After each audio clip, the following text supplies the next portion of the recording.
Olá, pessoal. Meu nome é Vanessa Biscardi, eu sou psicóloga, psicanalista e depois de concluir a minha graduação em psicologia em 2013, eu passei 2 anos num processo de formação na residência multiprofissional em saúde do Hospital das Clínicas, onde eu fiquei atendendo pessoas 60 mais e estudando, aprendendo mais sobre esse tema, e foi lá que eu aprendi bastante sobre funcionalidade, autonomia e independência, e a partir daí que eu vou propor para vocês a nossa conversa de hoje sobre a importância da autonomia e da independência. Bom, eu queria contar para vocês, para a gente começar essa aula, 3 informações publicadas recentemente na revista Ciência e Saúde Coletiva, agora em 2021, sobre o tema envelhecimento e dependência.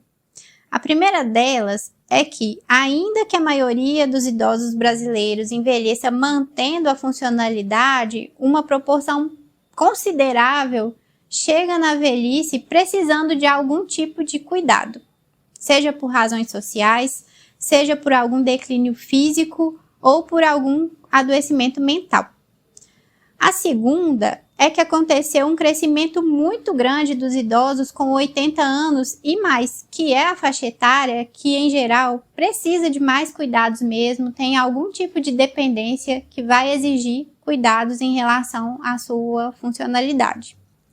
E a terceira é que na América Latina, 40% dos idosos precisam de cuidados prolongados e este número vai triplicar nas próximas 3 décadas. Então, é previsto para 2050, aqui no Brasil, que cerca de 77 milhões de pessoas precisem de cuidados, pessoas idosas.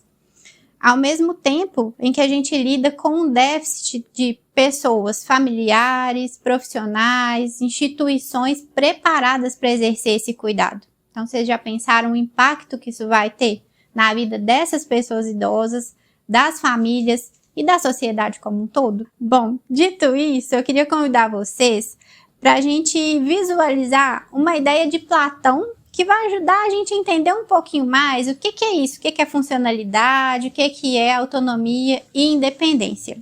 Platão é um filósofo da Grécia Antiga, muito importante, provavelmente vocês já escutaram em algum momento falar dele, alguma ideia dele, né? E eu trouxe a seguinte ideia hoje para a gente conversar aqui. O corpo humano é a carruagem, eu, o homem que a conduz. O pensamento, as rédeas, os sentimentos, os cavalos. Eu quero propor para vocês um caminho parecido para a gente entender o que é autonomia, independência, o que é funcionalidade, pensando no seguinte, a partir dessa ideia de Platão. A funcionalidade é a carruagem, eu, a pessoa que conduz. A autonomia, as rédeas, e a independência, os cavalos. Mas o que isso significa? Bom, nosso corpo ele não resume tudo o que a gente é, mas é a partir do nosso corpo que a gente experimenta o mundo, que a gente vive, que a gente tem diversas experiências, que a gente inclusive se conhece. Então a gente vai pensar o nosso corpo como um todo e o uso que a gente faz dele como uma experiência ligada à funcionalidade. Então, o corpo é a carruagem, está ligada à funcionalidade. A funcionalidade é essa carruagem. E o que é funcionalidade? A funcionalidade é composta pela autonomia e independência, que a gente vai entender daqui a um pouquinho o que significa cada um desses conceitos, mas ela basicamente tem relação com a capacidade que as pessoas têm de gerir a própria vida, de realizar as atividades de vida básica, como o alimentar, tomar banho, escovar os dentes, atividades básicas mesmo do dia a dia, sem precisar da ajuda de ninguém, mesmo que essa pessoa tenha algum adoecimento.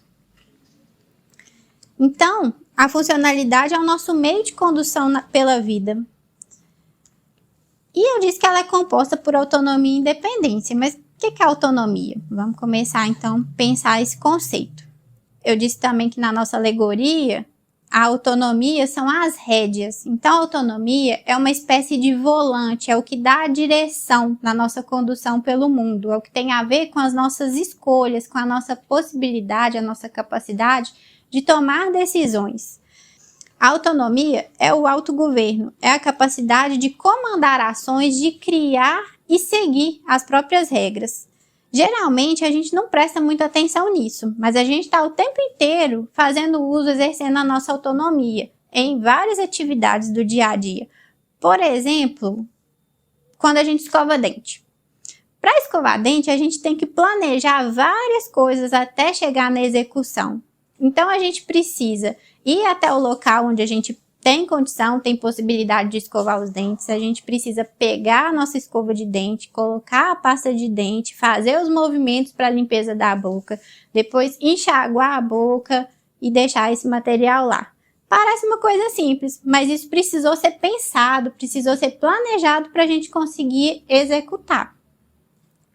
E aí, para a gente conseguir exercer a nossa autonomia, é muito importante, é fundamental que a gente tenha preservado o nosso humor, porque, por exemplo, quando o nosso humor está comprometido, uma pessoa, por exemplo, muito deprimida, ela não tem a vontade, o estímulo, a energia necessária para pensar isso tudo e para conseguir, então, planejar o ato. Isso vai comprometer a autonomia.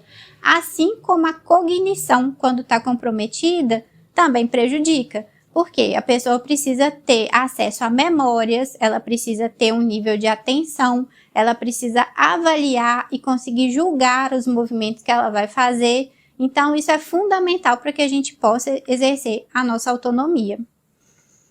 Sempre que possível, essa autonomia ela precisa ser estimulada. Por exemplo, uma pessoa idosa que sofreu um AVC.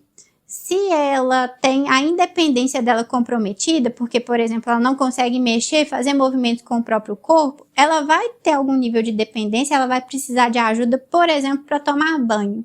Então, ela não vai conseguir se limpar sozinha. Mas a autonomia dela está preservada, então ela consegue participar disso. Ela pode, por exemplo, decidir que hora ela vai tomar o banho, como ela prefere que seja feita a limpeza do próprio corpo, qual é a roupa que ela quer vestir, e isso tudo é muito importante que seja feito. Mas e a independência? Como é que essa história da independência está comprometida ou está preservada?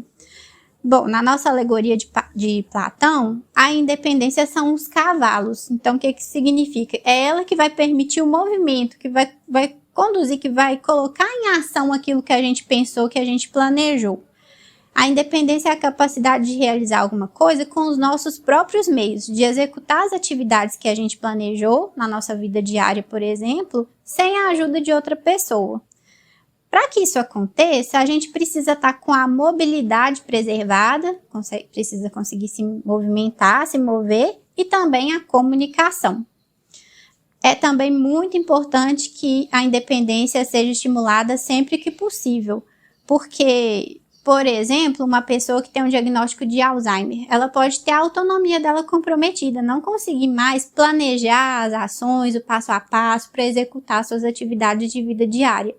Mas ela pode ainda assim participar se ela tem a mobilidade dela, né, funcionando bem, a comunicação também funcionando bem. Então, por exemplo, aquela história do banho.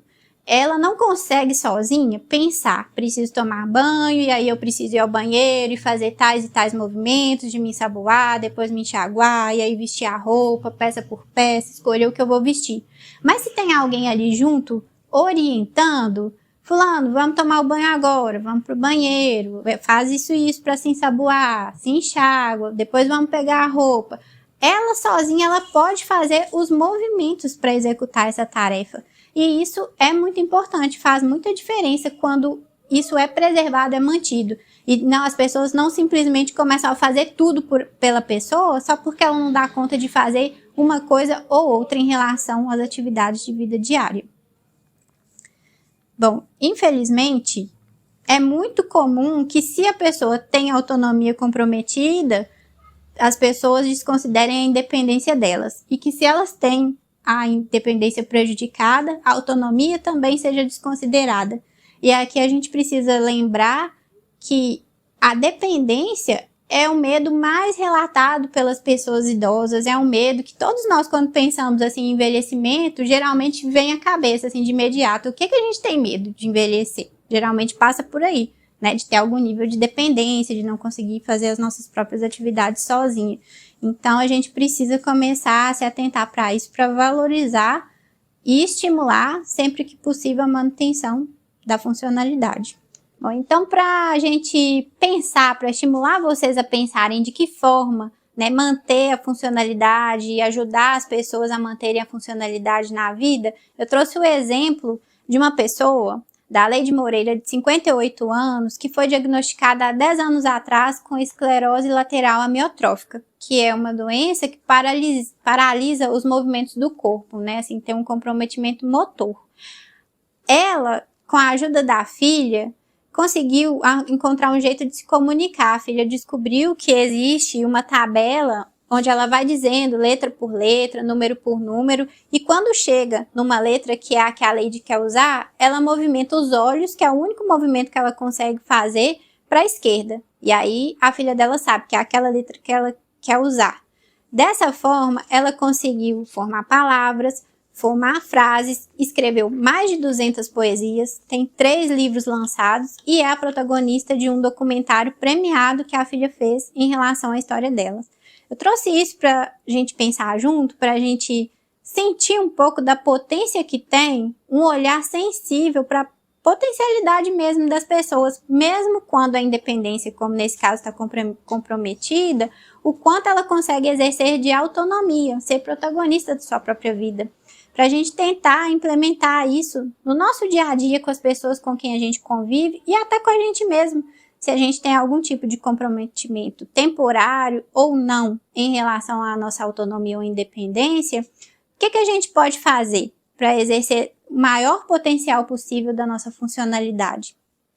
E sabendo disso, então, eu queria perguntar para vocês, o que vocês não gostariam de vivenciar na velhice de vocês? O que vocês têm feito para manter a autonomia e independência e chegar lá na velhice mantendo a funcionalidade?